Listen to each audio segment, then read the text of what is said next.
नमस्कार, सर्वांचं स्वागत आहे आजच्या व्हिडिओमध्ये। आज मी जुन्या पारंपरिक पद्धतीने अंबाडीची भाजी बनवणार आहे। तर मस्त ही अप्रतिम चवीची भाजी आहे। इथे आपण अंबाडीची भाजी अशी पानं निवडून घेतले आहेत आणि 2-3 पाण्याने स्वच्छ धुवून घेतली आहे। आता ही आपण कुकरला लावणार आहोत शिजवण्यासाठी। तर इथे या कुकरमध्ये आपण ही भाजी टाकायची। दिसायलाही खूप सारी दिसत आहे, पण शिजून खूप कमी होते ही भाजी।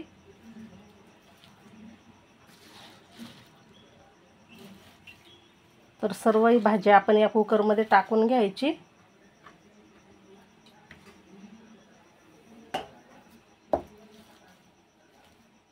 यामध्ये टाकायचे आहेत हे भिजवलेले शेंगदाणे, साधारण अर्धी वाटी एवढे भिजवलेले शेंगदाणे टाकायचे।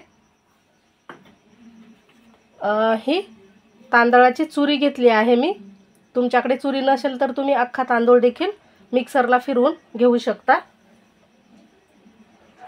ती टाकायची साधारण 2 मोठे चम्मच। आपण जुन्या पारंपरिक पद्धतीने ही भाजी बनवत आहोत। भिजवलेली चना डाळ सुद्धा टाकायची आहे अर्धी वाटी। डाळीचं प्रमाण तुम्ही तुमच्या आवडीनुसार कमी अधिक करू शकता। मी इथे अर्धी वाटी चना डाळ घेतली आहे। आता यावरती पाणी टाकायचं आणि ही भाजी गाळ अशी शिजवून घ्यायची आहे।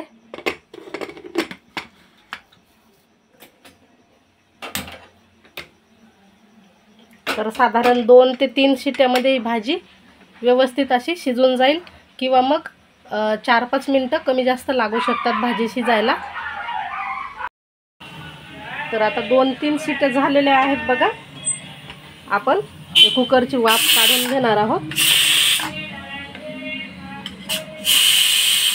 पूर्ण वाफ गेल्याच्या नंतरच झाकण उघडायचं आहे कुकरचं।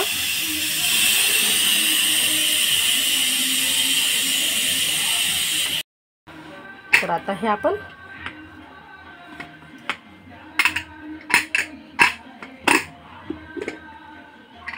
झाकण खोलून बघायचं आहे। मस्त ही भाजी शिजलेली आहे, सोबतच डाळ सुद्धा छान अशी शिजली आहे। आता ह्यामध्ये आपण साधारण 2 चम्मच एवढं बेसन पीठ टाकणार आहोत। बेसन पीठ कच्चंच टाकलेलं आहे। हे छान मिक्स करून घ्यायचं। बेसन पिठामुळे छान याला घट्टपणा येणार आहे बघा, आणि चव सुद्धा वाढणार आहे। तर आता आपण फोडणीची तयारी करून घेणार आहोत। इकडे कढईमध्ये तेल टाकायचं।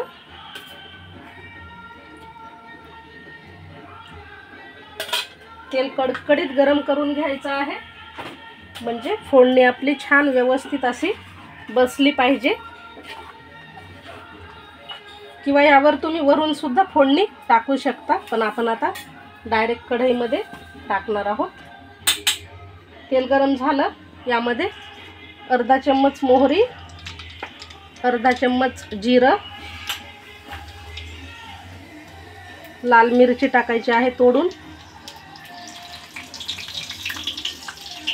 मी हिरवी मिरची सुद्धा टाकत आहे तुकडे करून।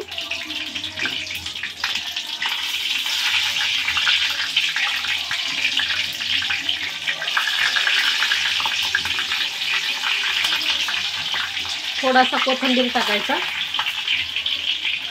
आणि भरपूर असा ठेचलेला लसूण टाकायचा आहे।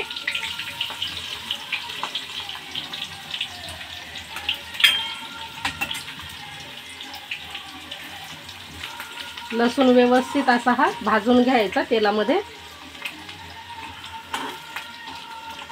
तिखट तुम्हाला किती तुम्ही तिखट खाता त्यानुसारच हिरवी मिरची किंवा लाल मिरचीचा वापर करा। लसूण थोडासा सोनेरी रंगावर आलेला आहे। आता यामध्ये आपण सुके मसाले टाकून घेऊ। हळद पावडर पाव चम्मच, लाल मिरची टाकायची आहे, अर्धा चम्मच, कारण आपण हिरवी मिरची लाल मिरची सुद्धा टाकलेली आहे. थोडीशी धनेपूड टाकायची आहे, जास्त नाही. आता ही फोडणी आपली मस्त अशी ही तयार झाली आहे. यावरती ही शिजलेली भाजी टाकायची आहे.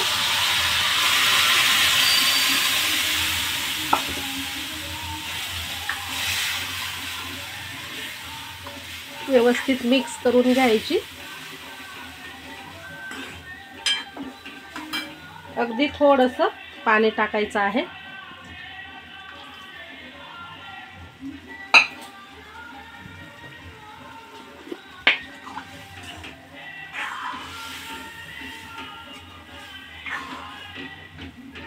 चवीनुसार मीठ टाकून घ्यायचं. वरून पुन्हा कोथिंबीर टाकायचा बारीक चिरलेला. आता याला आपण 2 मिनिटं शिजवून घेणार आहोत, कारण यामध्ये आपण बेसन पीठ जे टाकलेलं आहे ते कच्चं आहे. तर ते 2 मिनिटं शिजवून घेणार आहोत. आणि मी इथे हिंग विसरलेली आहे फोडणीमध्ये टाकायचा, तर आता थोडासा अगदी पाव चम्मच एवढा हिंग टाकायचा आहे. वरून टाकलेला आहे, तुम्ही फोडणीमध्ये टाका. आता हे 2 मिनिटं आपण झाकण लावून छान शिजवून घेणार आहोत. आता 2 मिनिटं होऊन गेले आहेत आणि भाजी आपली छान अशी तयार झाली आहे. तुम्हाला जास्त पातळ आवडत असेल तर तुम्ही पातळसुद्धा बनवू शकता. पण इथे बघा आपण अशी मस्त भाजी ही शिजवून घेतली आहे आणि खूप छान लागते. बाजरीच्या किंवा ज्वारीच्या भाकरीसोबत खा. अप्रतिम अशी ही चवीची जुन्या पारंपरिक पद्धतीची आंबाडीची भाजी तयार झाली आहे. कशी झाली नक्की कमेंट करून सांगा. आणि हो, आतापर्यंत व्हिडिओ बघितलाच आहे तर एक लाईकसुद्धा करा. अजून चॅनलला सबस्क्राईब केलं नसेल तर सबस्क्राईब करायला पण विसरू नका. पुन्हा भेटणार आहोत आपण अशाच छानशा रेसिपीसह.